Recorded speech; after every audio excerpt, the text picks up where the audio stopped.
그러니까 이 5G 네트워크 시장이라고 하는 거는 전 세계적으로 통하는 시장이라는 겁니다.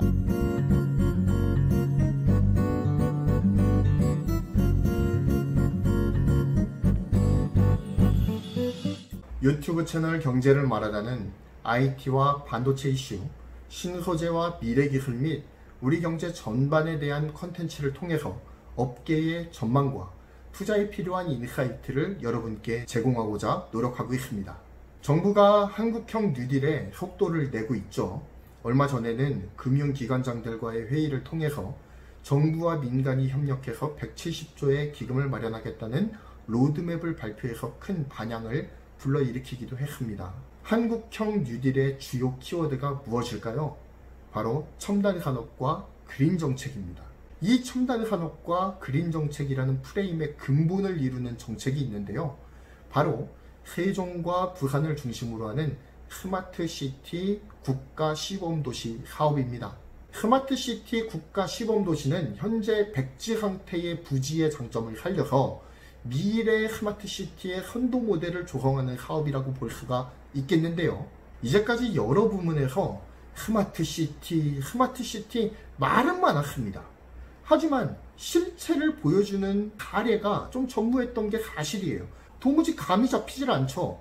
막연한 그림만 있을 뿐입니다. 모든 것이 자동화된 도시, 스마트폰 하느라 모든 정보를 얻고 자율주행차가 도로를 누비며 스마트폰의 목적지를 입력하면 집 앞에서 자율주행차가 대기하고 있고 그것을 타고 목적지까지 신경 쓸 것 하나 없이 편안하게 디스플레이에서 나오는 영상들을 즐기면서 이동하는 그런 그림들을 다들 그려보지 않으셨겠습니까? 그런데 스마트시티 사업이라고 하는 것이 우리가 그리는 그런 막연한 그림보다 훨씬 더 진일보한 사회 인프라라는 사실에 집중해야 될 필요가 있습니다. 아예 사회 시스템 자체가 바뀌어버리는 겁니다. 한마디로 얘기하자면 아무것도 없는 허허벌판에 도시국가 하나를 새로 만드는 사업이라고 보아도 무방할 거예요. 단순히 생활 편의성에만 초점을 두는 것이 아니라 이제까지 도시 인프라에 대한 고정관념을 완벽하게 깨버리는 신개념의 도시가 바로 스마트시티라고 하는 것입니다. 그리고 그 시범 사업을 세종과 부산에 하겠다라는 거예요. 모든 것이 데이터화돼서 관리되고 연결되며 공유됩니다. 스마트시티가 추구하는 7대 혁신 요소가 있습니다. 무엇일까요? 모빌리티, 헬스케어, 교육, 에너지 환경, 정치 참여, 문화와 쇼핑, 그리고 일자리, 모든 게 다 들어가 있죠. 정치, 경제, 사회, 문화, 건강, 심지어는 교통수단까지 그 모든 도시 인프라 전체가 이 스마트시티 조성 사업에 다 녹아들어 있다라고 보면 되는 겁니다. 그리고 아까 말씀드렸던 그 7대 혁신 요소 있죠. 모빌리티, 헬스케어, 교육, 에너지와 환경, 그리고 정치 참여, 문화 쇼핑, 그리고 일자리. 이 7대 혁신 요소의 정점에는 세 글자가 존재합니다. 뭘까요? 데이터. 사실 제가 설명드리고 싶은 것이 바로 이 데이터에 대한 내용입니다. 스마트시티의 7대 혁신 요소들에 대한 자세한 설명은 이미 많은 뉴스 채널에서도 많이 다루고 있고요. 그리고 부동산 관련 유튜버들께서도 아마 많이 다뤄주셨을 것이라는 생각이 들어요. 그렇기 때문에 IT 이슈 유튜버인 저는 IT와 관련된 내용들을 중심으로 이야기를 좀 풀어가 보고자 하는데요. 제가 주목하고 있는 부분은 데이터의 교통망이라 불리는 5G와 데이터의 터미널로 불리는 데이터 센터에 대한 부분입니다. 스마트시티의 7대 혁신 요소에서 가장 중요한 키워드가 있습니다. 초연결. 우리는 이 초연결이라고 하는 단어를 머릿속에 집어넣어야 될 필요가 있어요. 왜냐하면 모든 스마트시티의 7대 혁신 요소들이 바로 이 초연결이라고 하는 하나의 전제로 다 연결이 되어버리기 때문입니다. 연결의 재료가 뭡니까? 바로 데이터예요.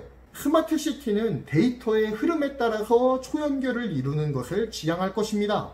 자, 예를 들어보죠. 모빌리티 같은 경우에는 공유경제에 기반 맞춤형 모빌리티를 지향해요. 따라서 이동수단이 소유하는 데에서 공유하는 데로 인식이 완벽하게 전환될 겁니다. 자가용의 이용을 억제하고 자율주행 모빌리티 서비스를 이용하게 함을 통해서 도심 교통 문제를 해결할 방침이고요. 대중교통 중심 도시로의 패러다임 전환을 꾀할 것으로 보입니다. 이것이 가능하기 위해서 반드시 필요한 것이 있죠. 바로 데이터입니다. 자율주행에 필요한 각종 도로 정보, 충전소 정보, 그리고 각종 사고 위협에 대한 모든 정보들은 모두 데이터로 이루어져서 클라우드에 저장이 되죠.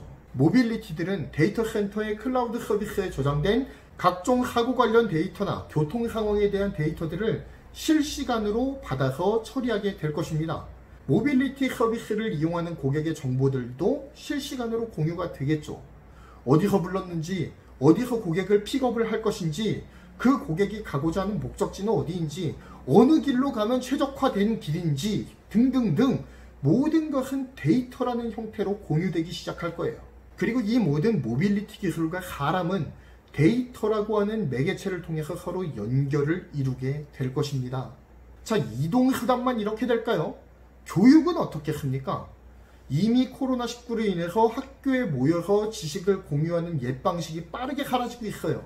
이젠 집에서 스마트 학습을 합니다. 선생님들이 업로드하는 동영상 강의요? 모두 데이터입니다. 선생님들의 강의에 대한 질문, 숙제 제출, 출결사항 체크 등등 학생에 대한 각종 정보들 모두 데이터죠. 선생님과 학생이 모두 데이터라고 하는 세 글자로 연결이 되는 겁니다. 자, 뿐만 아니라 정부가 추진하는 스마트시티에는 정치 참여라고 하는 부분도 같이 들어가 있습니다. 온라인 정치 참여 확대를 통해서 정치 데이터들이 축적될 거예요. 그것도 개인별로 매우 디테일하게 그 사람이 어떤 정치 성향을 가졌고 어느 당을 지지하고 있고 어떤 사상적 배경을 가졌는지 어떤 교육 환경을 가졌는지 등등등 모든 정치 관련 정보들 또한 데이터로 축적이 될 겁니다. 이는 향후 선거 관련 자료들로 요긴하게 쓰이겠죠. 자, 이렇게 제가 몇 가지 예를 들어 드렸습니다. 그렇다면 초연결 그리고 데이터라고 하는 이 두 가지 키워드를 가능하게 하기 위해서 스마트시티에 필수적으로 필요한 두 가지가 있겠죠. 그건 뭐냐? 바로 통신망 그리고 데이터 센터일 겁니다. 여기서 제가 말하는 통신망은 5G 네트워크를 말합니다. 지금 스마트폰에 사용되고 있는 3에서 6기가 범용 5G 말고요. 정말로 실질적인 초연결과 초지연이 가능해지는 28GHz 이상의 대역을 소화하는 밀리미터파 웨이브 송수신이 가능한 5G 네트워크 장비들이 매우 촘촘하게 깔릴 거라는 것은 불을 보듯 뻔한 사실이겠죠. 지금 정부의 스마트시티 시범도시가 가시권으로 들어오면서 5G 관련주가 계속 들썩거리고 있지 않습니까? 왜 그럴까요? 왜 때문에? 스마트시티에는 5G 밀리미터파 웨이브 송수신이 가능한 네트워크 장비가 필수적으로 필요하기 때문입니다.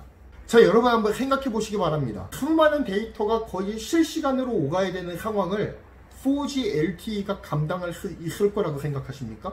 LTE라고 해도 감당할 수 있을까요? 감당 못하죠. 한층 더 나아가서 3G는 어떨까요? 웹서핑 창 하나 띄우는데도 거의 한 1, 2분이 걸렸었습니다. 그런 3G 네트워크에서 초연결, 초지연을 한다?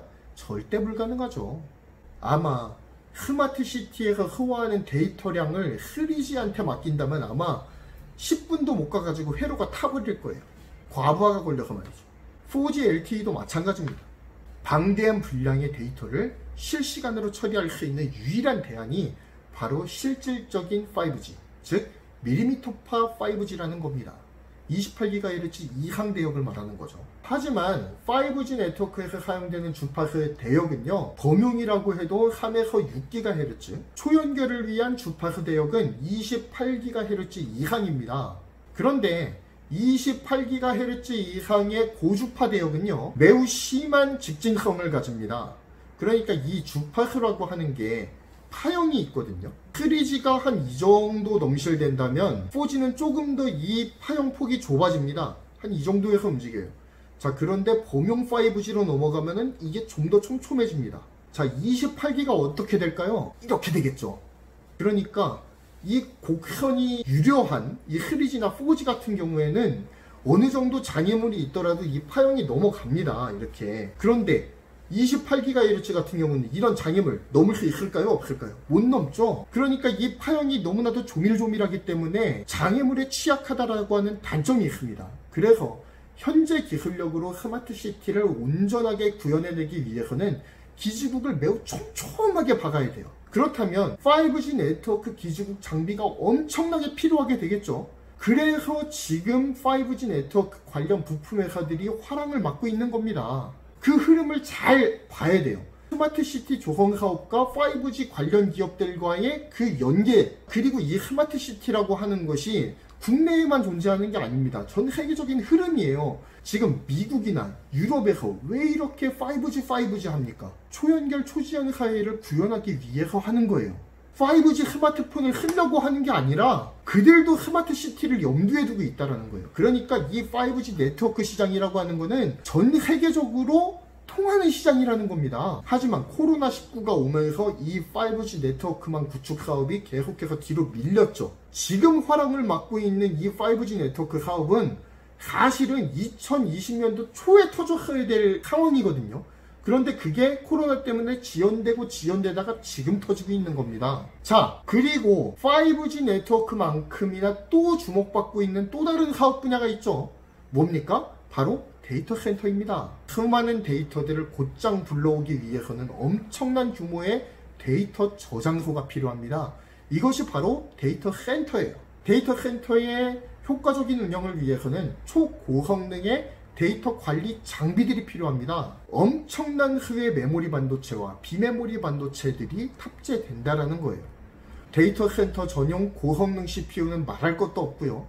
HBM이라고 불리는 초고성능 D램도 무자비하게 필요합니다.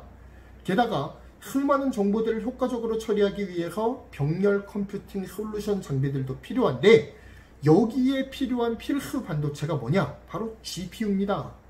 단순한 그래픽 처리 장치라기보다는 그래픽 정보 처리와 함께 단순 연산을 반복해서 효과적으로 처리해 줄 수 있는 처리 장치 역할도 더불어 수행할 수 있는 GPU의 역할이 굉장히 중요하게 부각되기 시작했다는 거죠. 그래서 데이터 센터용 GPU가 날개로 친 듯이 팔려나가면서 가상화폐 붐 이후에 어려움을 겪었던 엔비디아가 화려하게 부활에 성공했죠. 이런 내막들이 다 있는 겁니다. 하지만 이제까지 데이터 센터 투자가 기업용에 국한이 되는 측면이 있었다면, 이제는 한 도시 인프라의 수많은 데이터들을 처리할 수 있는 대규모의 데이터 센터들이 들어서게 될 것이라는 겁니다. 특히 스마트시티 시범도시로 선택된 세종시와 부산시 같은 경우에는 특히나 더하겠죠. 최근 네이버가 김해에 대규모 데이터 센터를 건설한다는 발표를 했습니다. 물론 세종에도 건설한다는 발표를 했습니다. 다 스마트시티 시범도시 사업과 연계되었다라고 보시면 이해가 빠를 겁니다. 자, 카카오는 안산에 데이터 센터를 건설한다고 발표를 했죠. 이는 정부가 추진하는 또 다른 스마트시티 프로젝트인 스마트시티 챌린지와 관련이 있다고 보시면 좋을 것 같아요. 어쨌든 국책 사업으로 진행되는 데이터 센터 건설이기는 하지만, 데이터 센터 건립의 뒤에는 스마트시티 구축이라고 하는 거대한 어젠다가 존재한다는 사실을 잊지 말길 바랍니다. 또한 국내 5G 투자와 데이터 센터 투자가 본격적으로 늘어나게 되면 5G 네트워크 장비를 공급하는 삼성전자나 삼성전자의 부품을 조달하는 부품 회사들의 가치가 미칠 듯이 상승하겠죠. 그리고 그 조짐이 지금 조금씩 보이고 있습니다. 지금 5G 관련주들의 주가가 꿈틀꿈틀 되고 있지 않습니까? 또한 데이터 센터를 주축으로 하는 플랫폼 사업자들, 즉 네이버, 카카오 등의 플랫폼 사업자들 또한 눈여겨보아야 될 필요가 있을 겁니다. 그래서 제가 좀 전에 찍었던 영상 있죠. 38카사, 삼성전자 팔고 카카오 사라고 했던 이유가 바로 여기에 있는 거예요. 데이터 센터 사업 그리고 스마트시티 사업과 계속 다 연관이 되는 겁니다. 그렇기 때문에 네이버, 카카오 계속해서 말씀드리고 있는 거예요. 이상 반도체와 IT 이슈를 전달해드리는 경제를 말하다였습니다. 본 영상이 조금이나마 도움이 되셨다면 구독, 좋아요, 알림 설정 꼭 부탁드리겠습니다. 감사합니다.